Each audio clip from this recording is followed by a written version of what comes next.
Hello everyone, this is Shubham Tyagi. और आज ये क्लास स्टार्ट होने जा रही है। क्लास 12th के लिए आर्ट साइड जिन्होंने ली हुई है उनके लिए क्लास स्टार्ट होने वाली हैं। और उसमें जो सब्जेक्ट है वो सिविक्स है, जिसे हम नागरिक शास्त्र बोलते हैं। मंडोला और सुभानपुर दोनों स्कूल के बच्चों के लिए यह वीडियो बनाई गई है। तो इसका मैं पैटर्न बता देता हूँ कैसे कैसे स्टार्ट होगा। हम रोज़ एक चेक पॉइंट नाम से एक एक्सरसाइज आएगी आपके सामने व्हाट्सएप ग्रुप पर। उसे आपको 1.1 नाम से उसे आपको फेयर कॉपी में करना है। और आंसर क्वेश्चन आएंगे उसको फेयर कॉपी में आपको करना है। जो भी मैं पढ़ाऊंगा वहाँ तक का ही आपको सब करना है। रोज़ की रोज़ ये एक वीडियो आएगी और आपको उसका फेयर कॉपी में करना है। तो अब फर्स्ट चैप्टर हम देखते हैं। फर्स्ट चैप्टर है शीत युद्ध का दौर, यानी कि द कोल्ड वॉर इरा। मतलब शीत युद्ध का दौर क्या था, ये शीत युद्ध है क्या, हम इसके बारे में जानेंगे इस चैप्टर में। तो हम देखते हैं शीत युद्ध से पहले हम पहले देखते हैं फर्स्ट वर्ल्ड वॉर और सेकंड वर्ल्ड वॉर के बारे में। जो प्रथम विश्व युद्ध हुआ था और जो प्रथम विश्व युद्ध हुआ था वो 1914 से 1918 के बीच में हुआ था, जो यूरोप में ही हुआ था। यूरोप ने ही इसका हिस्सा लिया था, यूरोप के देश ही थे, उसमें अमेरिका भी था। और फिर सेकंड वर्ल्ड वॉर देखें तो हमारा 1939 से 1945 तक चला था, यानी कि 1939 से 1945 तक सेकंड वर्ल्ड वॉर चला था, दूसरा विश्व युद्ध स्टार्ट हुआ था। और जब ये सेकंड विश्व युद्ध ख़त्म हुआ था उसी के जस्ट बाद में कोल्ड वॉर शुरू हो गया था, यानी कि शीत युद्ध शुरू हो गया था। अब सेकंड वर्ल्ड वॉर में क्या हुआ जो शीत युद्ध शुरू हो गया था, हमें इसका भी थोड़ा अध्ययन करना पड़ेगा। क्या हुआ था कि जब सेकंड वर्ल्ड वॉर ख़त्म हो गया था तो ब्रिटेन की जो प्रभुता थी इस पूरे वर्ल्ड के ऊपर वो ख़त्म सी हो गई थी, क्योंकि भारत भी आज़ाद हो चुका था लगभग। और उधर से अमेरिका ने इतना पार्टिसिपेट नहीं किया था सेकंड वर्ल्ड वॉर में, सिर्फ बाहर से ही उसने सपोर्ट दिया था इंग्लैंड को। और ऐसे ही करके उसने, लेकिन अमेरिका ने अपने जो वेपन्स थे वो पूरे यूरोप को, पूरी दुनिया को मतलब ट्रांसफ़र किए थे। उन्हें अपनी इकोनॉमिकल पावर उससे मजबूत कर ली थी, मतलब वेपन्स को दे देकर। उसके बाद क्या हुआ कि अमेरिका तो मतलब मजबूत होता चला गया इकोनॉमिकली, लेकिन ब्रिटेन जो कि एक शक्तिशाली देश था उस समय पर, मतलब कि पूरा प्रभुत्व रखता था, जिसे बोलते थे कि ब्रिटेन का कभी सूर्य अस्त नहीं होता है, उसका सूर्य अस्त होना शुरू हो गया था। क्योंकि इधर भारत की जो कॉलोनीज़ थी उसके पास वो भी धीरे धीरे निकलती गईं। वैसे तो बोला जाता है, कुछ इतिहासकार बोलते हैं कि आज़ादी गांधी जी ने दिलाई थी, और कुछ इतिहासकार ये भी कहते हैं कि गांधी जी ने तो दिलाई थी, लेकिन जो एक्सटर्नल फोर्स था, जो अमेरिका का एक्सटर्नल फोर्स था, उन्होंने बोल दिया था जब फ्रांस का मतलब इंग्लैंड ने युद्ध जीत लिया था, लेकिन मजबूत तो अमेरिका हो गया था। तो अमेरिका ने बोला कि अब आपको ये एक कॉलोनीज इंडिया की, और भी बहुत से देश थे, घाना था, श्रीलंका था, इनकी सबकी कॉलोनीज छोड़नी पड़ेगी। उसमें फ्रांस भी था और ब्रिटेन भी था। तो ब्रिटेन को वो सब छोड़ना पड़ा, लेकिन वो अपनी इकोनॉमिकल पावर को मजबूत नहीं कर पाए, इसलिए ब्रिटेन कमज़ोर होता गया और अमेरिका वर्ल्ड पावर के रूप में आगे बढ़ता गया। तो उसके बाद क्या होता है कि फिर उसके बाद दो पोल्स बनते हैं। एक तो पोल्स यूएसए का बनता है और दूसरा पोल बनता है यूएसएसआर का। इन दोनों के बीच हमेशा 1945 से बाद में कोल्ड वॉर शुरू हो गया था। कोल्ड वॉर का मतलब क्या होता है कि युद्ध, एक ये वास्तविक युद्ध तो मतलब क्या होता है, वास्तविक युद्ध तो है नहीं, लेकिन युद्ध की स्थिति बनी रहती है इसमें हमेशा के लिए। जैसे आप भी देखोगे भारत पाकिस्तान में एक बॉर्डर पर तनाव रहता है, अटारी बॉर्डर हो या उस पर किसी भी बॉर्डर पर हो, तो एक मतलब फोर्सफुली तनाव बना रहता है। जैसे आपने डोकलाम का देखा था, तो डोकलाम में एक साइड में चीन की थी सेना थी, एक साइड में भारत की सेना थी, लेकिन क्या हुआ था कि एक भी गोली नहीं चली। लेकिन फोर्सफुली ये था कि हमेशा वास्तविक युद्ध की स्थिति नहीं थी, लेकिन मतलब ये था कि अगर एक गोली भी चल गई तो युद्ध शुरू हो जाएगा, लेकिन ऐसा हुआ नहीं। अपनी कूटनीतिक तरीके से और अपनी राजनीतिक तरीके से उसको सोल्व किया। इसी को ही शीत युद्ध बोलते हैं, मतलब इसी कैटेगरी को शीत युद्ध बोलते हैं, जो कि इसमें यूएसए में और क्या बोलते हैं, यूएसए और यूएसएसआर, इन दो महाशक्तियों के बीच में हुआ था। लेकिन जो ये 19 कोल्ड वॉर था, इसका टाइम पीरियड अगर हम अंदाज़ा लगाएं तो 1946 से लेकर समथिंग 1991, मतलब 1945 से 1991 तक चला था ये। और 91 तक ही क्यों चला? क्योंकि यूएसएसआर जो था वो डिसइंटीग्रेट हो गया था, मतलब टूट गया था। यूएसएसआर का मतलब रूस था। रूस के अंदर कई सारे देश थे जो मिडिल एशिया के देश होते हैं, कुछ ऐसे देश थे, कुछ पूर्वी यूरोप के भी देश थे, वो पूरा मिलाकर यूएसएसआर बनता था। लेकिन जब वो अलग हो गया, टूट गया, उसके बाद यूएसएसआर को रूस बोलने लग गए, अलग से एक देश बन गया रूस। और फिर उसके इकोनॉमिकल पावर वो सब कमज़ोर होती गई। उसके बाद हमारा जो ये यूएसए है, एक वर्ल्ड पावर अकेले ही बना रहा 1991 के बाद, और अब तक बना हुआ है। तो हम वही इस चैप्टर में पढ़ेंगे कि शीत युद्ध का दौर क्या था 1946 से 1991 तक, ऐसा क्या हुआ जो मतलब अंतर्राष्ट्रीय संगठन गठित हुए थे, अंतर्राष्ट्रीय जो संबंध हैं वो कैसे चेंज हुए, भारत का इसमें क्या रोल था, ये सब चीज़ें हम इस चैप्टर में पढ़ेंगे। तो हम स्टार्ट करते हैं। तो प्रथम विश्व युद्ध का दौर अगर हम देखें तो इसमें मैंने बताया कि एक साइड अमेरिका था और एक साइड यूएसएसआर था। ठीक है, एक पोल बोलते थे कि पूरी पृथ्वी के दो पोल हैं, एक पोल यूएसए, दूसरा पोल यूएसएसआर। और इसमें एक क्लू, मतलब एक चीज़ ये भी थी कि तीसरी दुनिया के लोग भी बोला जाता है। अब ये तीसरी दुनिया के लोग कौन थे? तीसरी दुनिया के लोग वो थे, ना तो वो यूएसए की साइड में जाना चाहते हैं, ना वो यूएसएसआर की साइड में जाना चाहते हैं। वो सिर्फ एक अपना अलग से संगठन बनाते हैं और उसे बोलते हैं नेम, यानी कि नॉन अलाइंड मूवमेंट बोलते हैं उसे, नेम। तो ये क्या था, इसमें भारत भी था और भी, मतलब श्रीलंका था, घाना था, और मतलब क्या बोलते हैं इसका, साउथ अफ्रीका, मतलब ऐसे देश थे, मतलब जो तभी तुरंत आज़ाद हुए थे, फ्रांस और ब्रिटेन के चंगुल से मतलब आज़ाद हुए थे उस टाइम पर। तो इन्होंने अपना अलग से बनाया, क्योंकि इन देशों की ऐसी स्थिति नहीं थी कि वो यूएसए का भी साथ दें, या तो यूएसए का साथ दें या फिर यूएसएसआर का, क्योंकि दोनों ही महाशक्तियाँ थी। इन देशों को दोनों की ही ज़रूरत थी। ऐसा भी हो सकता था कि इनकी दोबारा से आज़ादी छीन सकती थी, इसलिए इन्होंने इन दोनों देशों के साथ ना जाकर एक अलग मूवमेंट बनाया, जिसे बोलते हैं नैम, यानी कि नॉन अलाइन मूवमेंट, तीसरी दुनिया के देश, जिसमें भारत इसमें लीड रोल में था।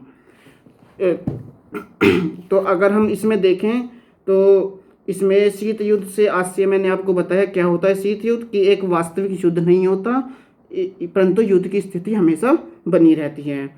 इसका मतलब ये है कि जैसे यूएसए है और यूएसएसआर है, इसमें ना यूएसएसआर जो था वो समाजवादी विचारधारा का था, और जो ये था यूएसए था, ये हमारा पूंजीवादी विचारधारा का था। तो ये लोग, ये जो दोनों देश थे, ये चाहते थे कि कोई ना, मतलब हमारी आइडियोलॉजी लोग फॉलो करें। यूएसएसआर चाहता था कि समाजवादी की आइडियोलॉजी फॉलो करें, और यूएसए चाहता था कि ये पूंजीवादी की आइडियोलॉजी फॉलो करें। सिर्फ इसी की लड़ाई थी और कुछ नहीं था। और भारत का इसमें क्या रोल है? भारत ने अपने संबंधों को अमेरिका से और रूस, यूएसएसआर से कैसे सुधारा, यहाँ तक कि भारत किसकी तरफ टिल्टेड हुआ, किसकी तरफ झुका, किसकी तरफ नहीं झुका, वो सारी चीज़ें हम इसमें पढ़ेंगे। तो हम इसमें पढ़ते हैं शीत युद्ध का में फिर क्या हुआ था कि जैसे अमेरिका था, अमेरिका ने अपनी मतलब अलग अलग संस्थाएं बनाना शुरू कर दिया, जैसे नाटो था, सीटो था। जो ये नाटो था, इसमें इन्होंने क्या किया कि जो यूरोप के जो कंट्रीज़ थे उनका एक ग्रुप बनाया नाटो के नाम से, जिसका नाम है North Atlantic Treaty Organisation. North Atlantic Treaty Organisation, या इसे हिंदी में बोलते हैं, एक मिनट, इसे हिंदी में बोलते हैं उत्तर अटलांटिक संधि संगठन।